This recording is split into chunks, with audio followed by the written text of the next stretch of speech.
Hello everybody and welcome back to Toons Reviews. Today we're going to play a fun little fictitious game where I'm going to assign fragrances to fictitious characters. So if you're interested in that at all and you like some little pop culture references, go ahead and stay tuned and we will be with you shortly.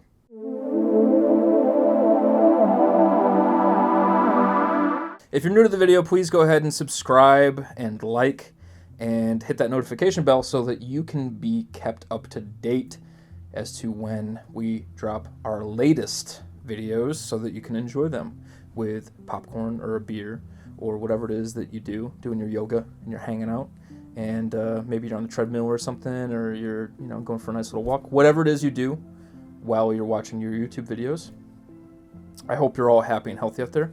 We're going to kick it off, yes, with a 10 fragrances that are signature scents for fictional characters. Coming in at number 10 is a two-way tie. I couldn't choose one over the other because they're both so incredibly important to me.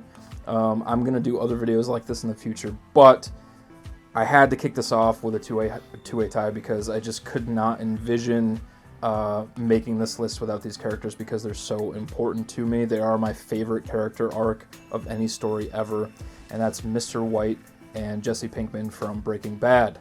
So, for Mr. White, he is pragmatic. He is a very, very intelligent, charismatic, charming, witty, and also maniacal at the same time, and selfish human being, right?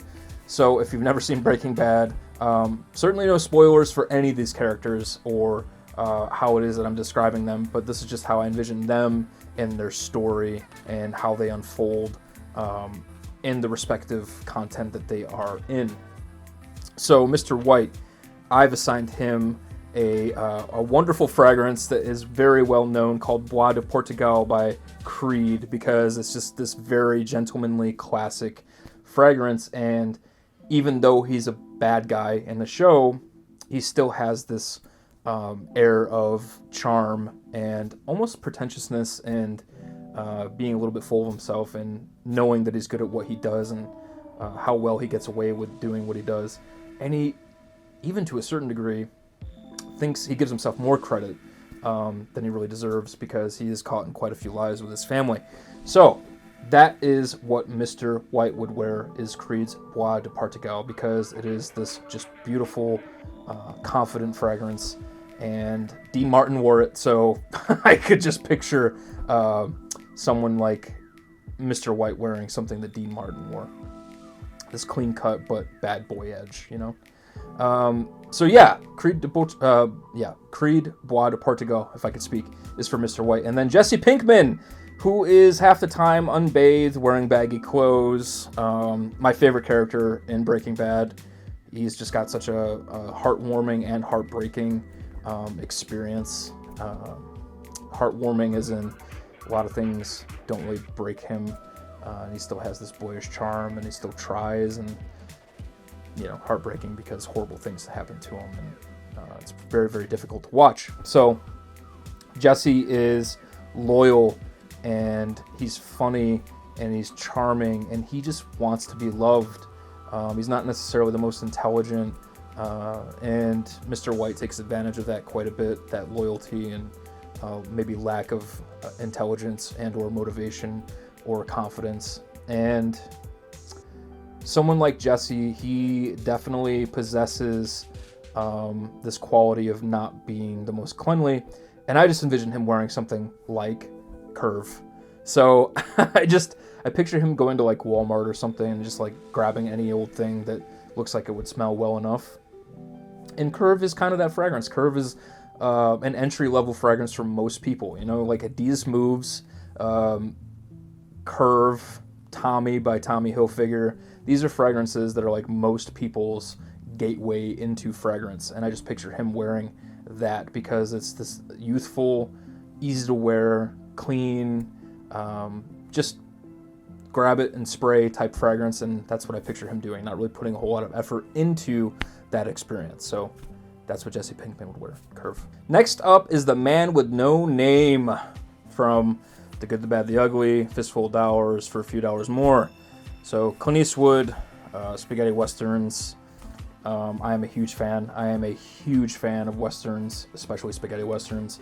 And I've been inspired in my own art, in my own filmmaking, with quite a few tropes that they use in spaghetti westerns, with those quick punch-ins and the fun, zany, over-the-top push-ins, and a lot of the camera work and a lot of the one-liners and some of the dialogue and the stillness and letting everything breathe. I love it. I love spaghetti westerns. I love the aesthetic. And I love those films. They are nostalgic for me and part of my experience as growing as a human. So what I envision the man with no name wearing, he's stoic. He's heroic. I wouldn't say that he's almost like a vigilante. He's an anti-hero, but he's a hero. I definitely think that he would wear Andy Towers' Lone Star Memories. It really does invoke this like picturesque quality of watching someone like the man with no name rest beside a campfire, maybe stewing some coffee in a pot and just resting after his long day of dealing with God knows what, bandits or whatever. So Lone Star Memories is like this leather, coffee, smoky fragrance that really does kind of have that aesthetic going on for it that reminds me of a Western. And I think that's kind of the point of the fragrance too. But I definitely picture that being what he would wear if he did have a fragrance. Back then, I doubt that they really wore much of anything, males, like cowboys, other than, their filth for the day. But you'd be lucky enough to get a bath, a couple times a week, let alone wearing a fragrance. But that's what he would wear, so yeah. Next up, we have the Terminator. But I'm going to go with Terminator 2, because he's a good guy in that one. And he's like, the dad that John Connor wishes he could always have. And there's lots of bonding. And there's lots of brutality and violence as well. Yeah. So the fragrance that I would picture the Terminator wearing would be an inadvertent, way of wearing fragrance. He wouldn't purposely be wearing anything because he wouldn't give a shit unless he's trying to blend in, I guess, with society. But I'm going to go with Beaufort London Iron Duke, because Iron Duke smells very metallic and gunpowdery, and there's a little bit of citrus to it, and it has like this old vintage world nuance a little bit. And I feel like from all the ammunition and explosions and machine gun use and that freaking cool thing that he's shooting down from above when he kicks out the window after he shoots the minigun, he shoots all these little grenades off. Yeah, all of that, right? All that smoke and mayhem, right? The chaos of it all. That's Terminator. And at that point, he's got like 57 bullets in him, and half of his, interior metal skeleton is showing and exposed. So that whole combination of smells going on there with like, yeah, that pretty much describes it, I think. Yeah, Terminator, Beaufort London, Iron Duke. We're gonna go ahead and go back to the Old West again there, boy. Easy, boy. Yeah, okay. We're gonna go with Arthur Morgan from Red Dead Redemption 2. Oh my goodness, I feel so sorry for people out there that like refuse to play video games, because you are missing out on such tremendous storytelling. And Arthur Morgan is just an incredible character. I love him. He, obviously, you have the opportunity to play him as either a good guy or a bad guy, or like in between somewhere, right? I'm typically someone that plays him as a good guy. I've played the game 4 times through. I just love Arthur, and I think it does him an injustice to play him as anything but at least a middle-of-the-road, objective, someone who's seeking the truth and love, even though he's broken. And I really enjoy his catharsis, his arc. I think it goes from this like, I don't know, like this hired gun, does what he's told, mumbling, barely get a word out of him character at the beginning, who's full of rage and pent-up anger, and develops quickly, if you play him as a good guy, into someone who has learned forgiveness and openness and love, and I really enjoy that about him. And I think that he would wear Mona de Orio's CUIR, which is the most beautiful smoky leather I've ever come across, ever. That is a real cowboy smell. It's like castoreum and smoky birch and leather. It smells like, I've described it as basically you're a cowboy on a saddle on the horse. That's what it smells like to me. Lots of like leather holsters and the saddle smell and, you know, the horse smell. That's really what it reminds me of. And it's smoky and sexy and delicious and just pungent and intense. And although Arthur is soft-spoken, I think that he has an intensity. He's very stoic in stature, and he's a hero, you know, by the end of the game. So love that. He would wear Mona de Orio's CUIR. Next up, we're going to go with another video game character that I absolutely adore. I play this video game every single October. Well, both of them now. There's a part 1 and a part 2. It's The Last of Us. Wow. Talk about tremendous storytelling. Wonderful writing. Yeah, Joel. Joel is just a phenomenal character we all fall in love with in The Last of Us, the first one. Obviously, in The Last of Us 2, we're playing as Ellie, so we don't really engage with Joel quite as much. There's quite a few cutscenes that we get with Joel, but primarily you're playing as Ellie, and then at the latter half of the game, you're playing as Abby. You switch back and forth. So Joel is broken and intense, and he is someone who has a lot of, I think, his own moral compass that he lives by. He may make decisions that may not be in the best interest of everyone around him. Sometimes he can be selfish, but really he does it out of love, even though he's a hardened character, you know. And to be honest with you, he does have that dad quality that we see come out quite a bit with Ellie in part 1, and then again in part 2 when we do see him in cutscenes. And I picture him wearing Stetson. You know what I mean? Like just Stetson signature or whatever it is, Stetson for men. You know, my dad, he passed away when I was 14, and he used to wear a lot of Stetson. So it just reminds me of, it's a rugged smell a little bit, and I especially think that in that post-apocalyptic world where it might be kind of difficult to come across some more luxurious items, or like you may not care as much, but might care enough just so you don't have a body odor if you're not always able to like shower. I think that a lot of people would stick to what they know. You know, like a lot of men out there would stick to like their Drakkar Noir or whatever, you know, that they grew up with, or their Fahrenheit. I picture him being a Stetson guy. You know, he was a blue-collar worker in the life previous. I'm pretty sure he was a contractor of some kind. Kind of pick up those vibes when he's engaging with his daughter, Sarah.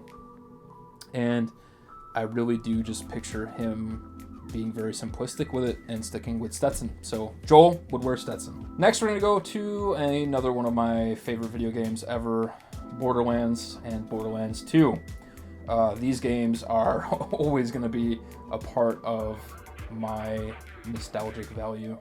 I love these games so much. I play them throughout the year. I've first discovered them, I guess, probably about 8 years ago.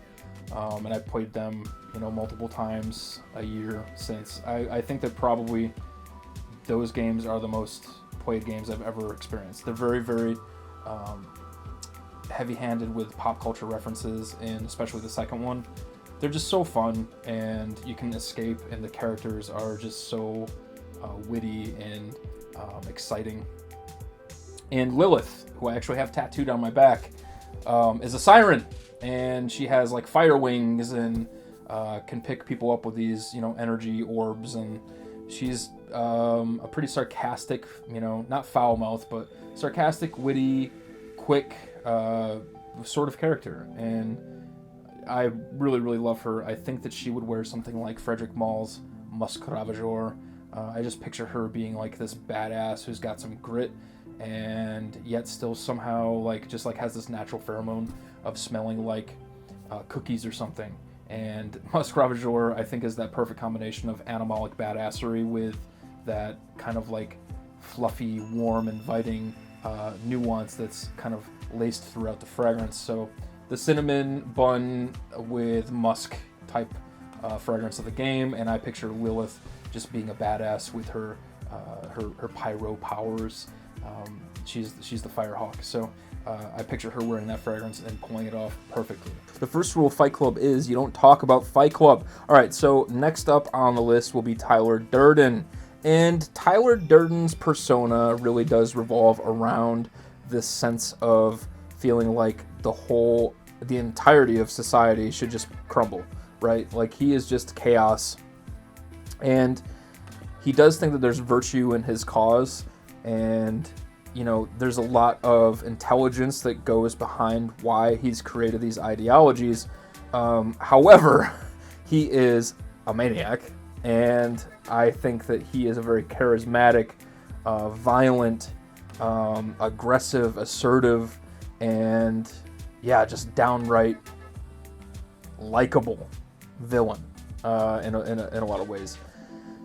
I think he would wear Etat Libre d'Orange Secretions Magnifiques, and the reason why I think that he would wear that fragrance has nothing more to do with the fact that he is so chaotic, and I don't think that he wants to fit that mold of consumerism, and he rejects the notion that America's basis of how it properly functions is centered around things that we don't need.